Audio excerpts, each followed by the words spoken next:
The settlers, hunters, trappers, miners, explorers, and other adventurers who led America's westward expansion traveled a hard road.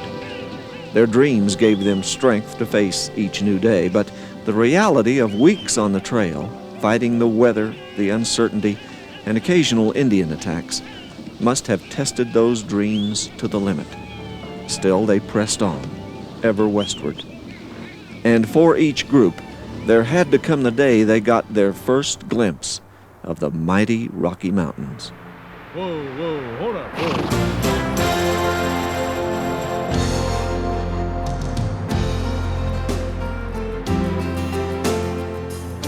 Some probably decided that this was as far west as they really needed to go.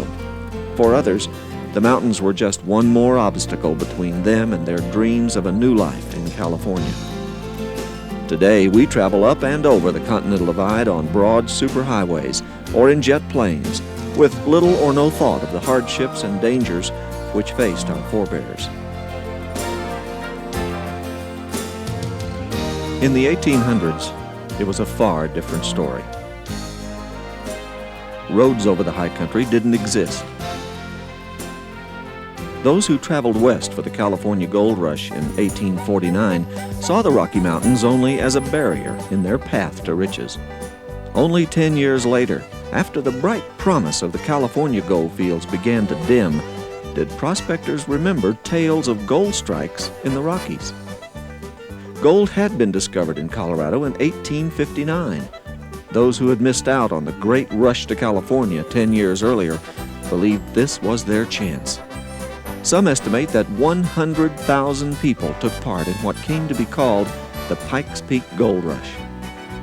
Moving west from the tiny settlements of Denver, Golden, Colorado City, Mountain City, and Auraria, the early miners walked into the high country. They walked because where they were going, there was simply no food for animals. They came up early in the year, often as early as February, and spent the spring and summer frantically searching for gold and silver. When fall arrived, many of them headed back to lower altitudes to ride out the harsh mountain winters. Those who stayed endured conditions almost beyond modern comprehension. Nothing could be taken for granted. Shelter was what you could find or build. Forests were decimated for firewood, for homes, and for timbers to shore up the ever-expanding mines. Wild game was hunted so vigorously that for the most part it vanished. Food supplies soon became as valuable as the gold they were seeking. But their perseverance paid off. Gold was discovered in not one but several locations in the Rockies. But gold wasn't the only treasure under their feet. In the highest valley of the Arkansas River, near the present city of Leadville, silver, lead, and other minerals were waiting to make some early-day prospectors rich. The settlements sprang up around the strikes and grew rapidly with no thought of planning or design. They were really no more than a few shacks at first, thrown up to provide shelter to those who worked the streams or toiled in the nearby mines. And toil it was. The earth didn't give up its treasures easily. The gold, and later the silver, lead, and zinc, were buried deep in the hard rock recesses of the massive mountains, and the only tools available to extract it, at least in those early days, were powered by hand. The enormity of what they did with those tools is still evident. They literally turned the earth upside down to get at the gold. And the miners, along with the rest of the nation at that time, gave absolutely no thought to what they might be doing to the environment. They had no evil intent. They simply didn't know any better. No one did. The primary tools of the first miners were a 4-pound sledgehammer, a steel drill, and black powder. Hour after back-breaking hour, by candlelight, the miners would pound away at the rock face deep underground.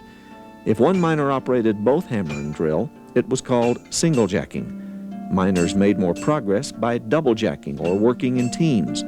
One miner would hold the drill while one or two of his fellow workers, using 8-pound sledges, would pound away at the drill in the dark, cramped confines. Each hole, usually drilled no more than 2 feet deep, took about an hour. Each face needed at least 7 holes, so the early miners spent most of their days underground engaged in hard labor. Once the face was drilled, the sticks of black powder were gently, very gently, tamped into the holes. Fuses were attached, and the holes were then filled with mud. The shout of "Fire in the hole" cleared the mine, and the earth would tremble as more of her treasures were blasted free. The work was as dangerous as it was difficult, and many miners lost their lives trying to find their fortunes deep in the unforgiving earth. And progress in mining wasn't necessarily progress for the miners. Power drills, introduced in the 1870s, enabled miners to drill a 4-foot deep hole in 5 minutes. But this meant fewer miners were needed, so hundreds soon found themselves out of work. Those lucky enough to keep a job weren't so lucky either. Their eardrums were often shattered by the thunderous roar of the drills, and most were doomed to die a few short years later from a hidden killer. The powerful drills, later known as widowmakers, pounded the rock into a fine dust, which filled a miner's lungs, causing silicosis. It was a hard life, too often followed by an even harder death. But mining continued to develop, and so did a few of the mining towns. Leadville, in addition to being a major gold, silver, and lead producer, became a major center for smelters, with 19 in operation at one time. The railroads brought the niceties as well as the necessities of civilization. H.A.W. Tabor soon opened the Tabor Opera House. Hotels were built to accommodate the ever-increasing number of visitors to the 2-mile-high town. The main street was a constant jumble of activity. Mining is the reason Leadville came to be, and the reason it continues to be. Today, the town of Leadville is home to more than 5,000 people, and many of them still have ties to mining. Chris Castrinos is one. Chris began his mining career in 1941 at the age of 18. He's been trapped in cave-ins, seen friends die in the darkened depths, and at 68 is still searching for his own mother lode. Anytime it shows a brown, dark brown like that, it's usually real good. And this has some real good-looking stuff. Chris still works this old mine and says he finds enough gold for spending money. The mine is much the same as it was in the 1800s, with the exception of metal ceiling bolts and mats, which form a protective canopy as you move through the dark, damp passages. From time to time, you come upon small tunnels right out of history. What miner, long since dead, placed these old, crumbling timbers? Did his labor make him rich, or was it wasted effort? Chris is a miner today because the lure of making the big strike is in his blood. But what prompted him, as a teenager, to ignore the danger and hardships and take that first job underground? Well, my dad was a railroader and section foreman, and he was drawing, I think it was $2.80 a day, and I was getting $4, so that's a lot better. And then we contracted. They would pay you so much a foot, so you can make about double wages. And on how far you advanced the face that That's day? right. They was paying us $6 a foot for driving tunnel with them days. If you wanted to work and drive tunnel, you can make money. You want to sit around, why, you didn't make it, that's all. Most mining experts agree that there could still be several mother lodes hidden in the depths of the Colorado Rockies. Chris Castrinos has as good a chance of finding one as anyone else, maybe better. Today, mining is light years removed from the danger and hardships faced by the miners in the 1800s. Modern technology and powerful machinery enable the miners to go, in relative safety, as deep or as far as the ore body takes them. About the only thing that hasn't changed about mining is its location. Most mining is still done deep underground.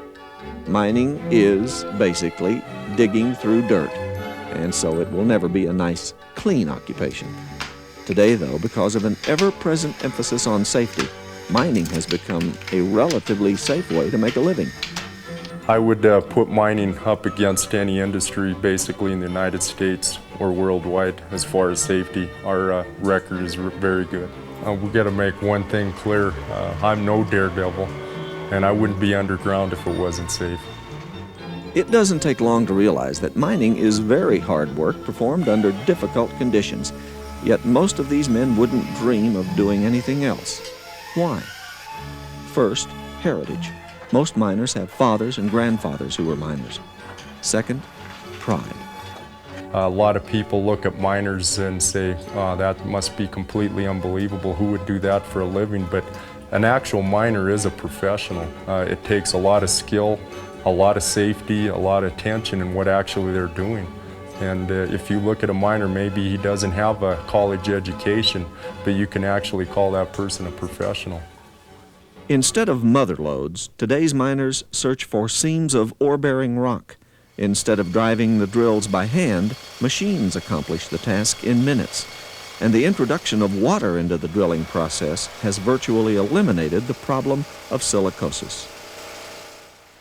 And instead of dumping the spent tailings above ground, they are mixed with water and returned to the earth.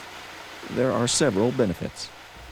Number one, it provides a good, stable platform for the men to continue the mining operation. By doing that, that equates directly to safety. And secondly, there's a couple very good environmental benefits. By filling the mined-out voids, you're denying the access of air and water to the iron pyrite that's present there.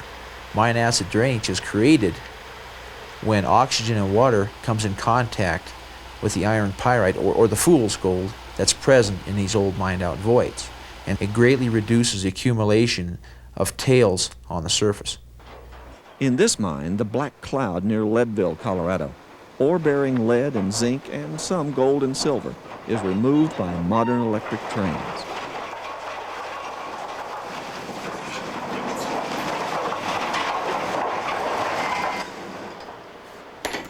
And while much of modern mining has been mechanized, many tasks must still be accomplished in a most basic manner. Ore from all levels of the mine is collected at the lowest level, then hoisted to the surface for crushing. The ore is run through several crushers until it is finally about the same consistency as sugar or flour. It is then mixed into a solution of water and minute amounts of chemicals, and air is injected. This is the result. The mixture surges and bubbles, and the particles of lead, zinc, gold, and silver stick to the bubble's surface and float to the surface of the solution. These bubbles are about 60% pure metal. The resultant foam is collected, dried, and formed into a cake and stored for shipment to a smelter. Some of the tailings are too fine to be returned to the mine. These are placed in tailings ponds near the mine where they settle to the bottom and solidify. Someday when the mine shuts down, we'll reclaim that pond by bringing in several feet of waste rock, spreading them out over the surface of the pond, and then capping that waste rock with approximately 6 to 12 inches of topsoil. And we'll plant that topsoil with a good hardy local vegetation. Without this process, the mining, milling, and smelting, our nation would have to learn to live without lead and zinc and other metals. More on what that would mean in a moment. Right now, let's take a look at what mining means to America. Sadly, when many people think of mining, they think of scenes like this. Old mine tailings scarring the hillsides, abandoned structures falling to time and the elements, and an apparent disregard for the environment. When it comes to today's miners, nothing could be further from the truth. In fact, most of these old mine tailings and remnants of mining operations date back a century or more. And even though today's miners, for the most part, didn't create the problem, they're actively involved in cleaning it up. I could name sites in the Colorado area where they're spending between $25 and $80 million for a cleanup. And some of those sites, many of the current principal responsible parties, the people who are responsible for the cleanup, have never mined an ounce of ore out of those sites. They have actually purchased those sites or somehow obtained those sites and inherited what turned out to be a Superfund site. And cleaning up the old mine tailings isn't as simple as just dumping the tailings back into the mine. No, it's not. And there's some engineering problems associated with that too. If all the mine shafts were simply horizontal, or all of them you enter horizontally and then go down, you could start filling. However, there's a lot of vertical mine shafts. You come in from the shaft and then you go up. in which case, you'd have a tough time holding that material up. In addition to that is that when you take the rocks out and you take the waste rock and you take the tailings from the milling processes, by grinding them up, you essentially cause them to expand the way all the particles sit together. It's like the old oil shale situation where they said is by the time they process the rocks to get the oil out, they will have expanded the rock's volume by 10 times or more. But why do we need mining? Why must we search out and remove the minerals and metals from where they collected when the earth was formed? Well, we need only look around us for the answer. The threads which make up the very fabric of our way of life come from mining. An automobile uses about 15 different metals and mineral materials. 35 go into a television set and 40 into a telephone. Your home is held together with nails, insulated by gypsum wallboard, and electrified with metal wiring. Your windows are melted sand, your driveway made from cement and gravel, and your sinks, bathtub, and fixtures were all made from materials taken from mines. You drive to work in a metal car, over concrete roads and bridges, work in a building made of bricks and mortar, and travel in jet planes which exist only because of materials which came from the earth. America's space program would never have left the ground without materials from underground. Our military would be completely defenseless without the materials provided by miners. Their weapons, their technology, the hardened steel in their armor only exist because someone once went down into a mine. We mentioned lead and zinc earlier. Everything from wristwatches to flashlights to pacemakers to remote controls operate by battery. Lead or zinc is the major component in most batteries. Zinc helps the paint on our cars and the gutters on our homes resist corrosion, so they last longer. Even the salt you sprinkle on your food and the metal in the buckle on the belt holding up your pants had to be dug out of a mine. And we haven't even mentioned the gold and silver and precious stones in your jewelry, the fillings in your teeth, and the minerals you take with your daily vitamin. Now, try to imagine doing without mining. Since the beginning of recorded history, there have been miners restlessly digging beneath the surface to discover the treasures below. And what treasures there are.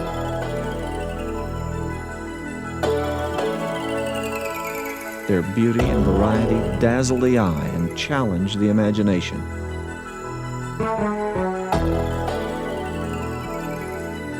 Today's miners keep digging because they're sure there's more where this came from.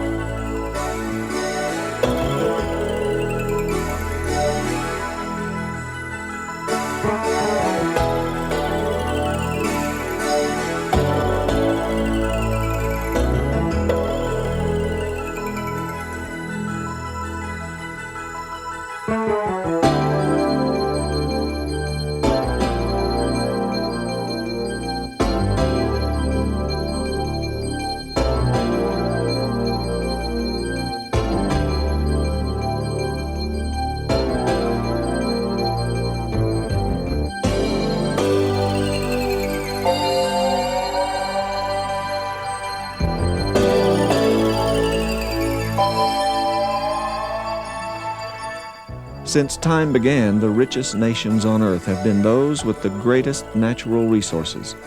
America has been blessed with abundance, but that abundance would remain only a potential, not a reality, but for mining. Mining used to be a dirty, dangerous business, and no miner, and no one else for that matter, gave any thought to the effect a mine might have on the environment. Today's miners still get dirty, but they do it in relative safety. And no mine can even exist without first proving that its existence won't harm the world in which we live. Today's miners wouldn't have it any other way. After all, they have to live here too.